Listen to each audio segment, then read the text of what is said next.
I had a friend once remind me how resilient I was in seasons of suffering. And I truly believe that, if not most, all of that resilience is pent up desperation. Desperation for the Lord. I can say confidently that I have always needed God.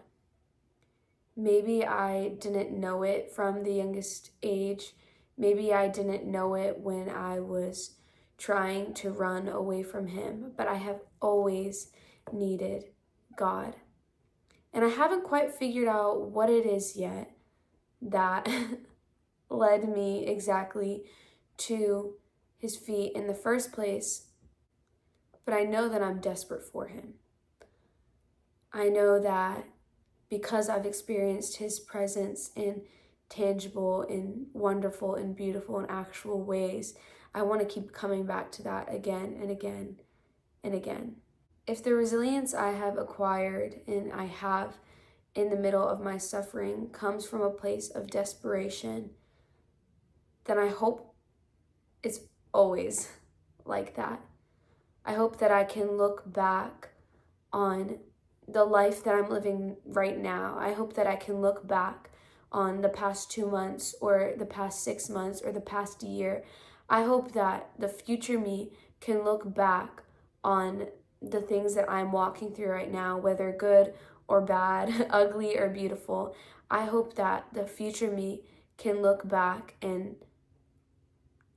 really know that this was a marking moment. And I think a lot of us have those marking moments in our lives. But I truly, truly, truly believe that I'm never going to forget how close God was when I needed Him. I'm never going to forget how aware He made me of His presence when I desired Him. I'm never going to forget the kind of hope that has been just cultivated in my heart. I pray that that hope lingers long enough for the rest of my lifetime. I pray that hope lingers long enough for the family that I'm going to build in the future and relationships I'm going to build in the future. I pray that that hope lingers long enough for my friendships in the future. I hope that I never forget these days. I hope that we never forget these days. I hope you never forget the days that you're living in and how faithful God has been. I pray that our eyes would be opened to see how near God has been and how loud He's been and how He's been wanting to speak and how He has been speaking, how He will continue to speak.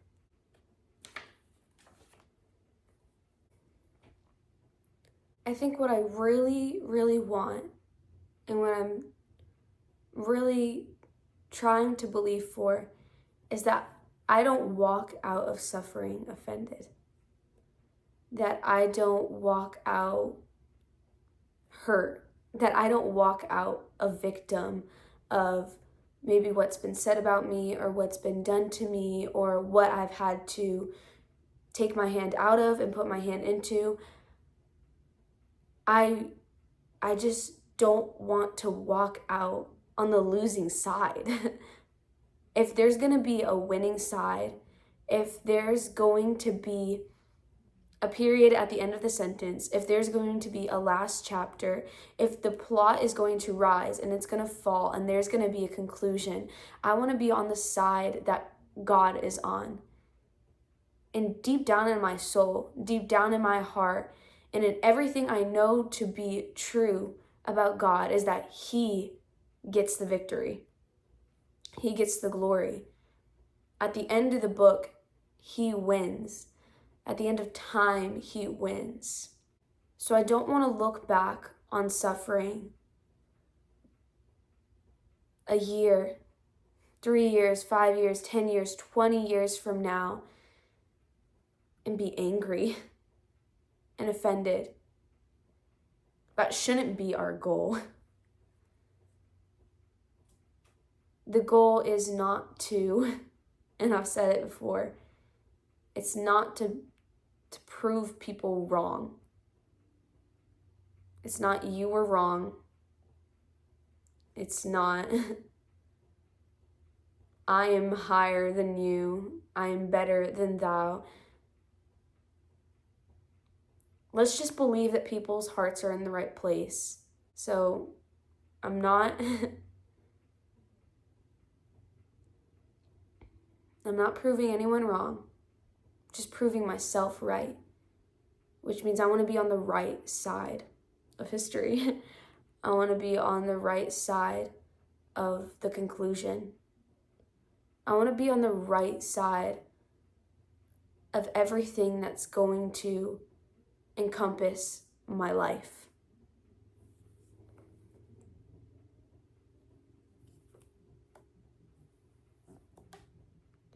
I don't want to remember these days for how they hurt me.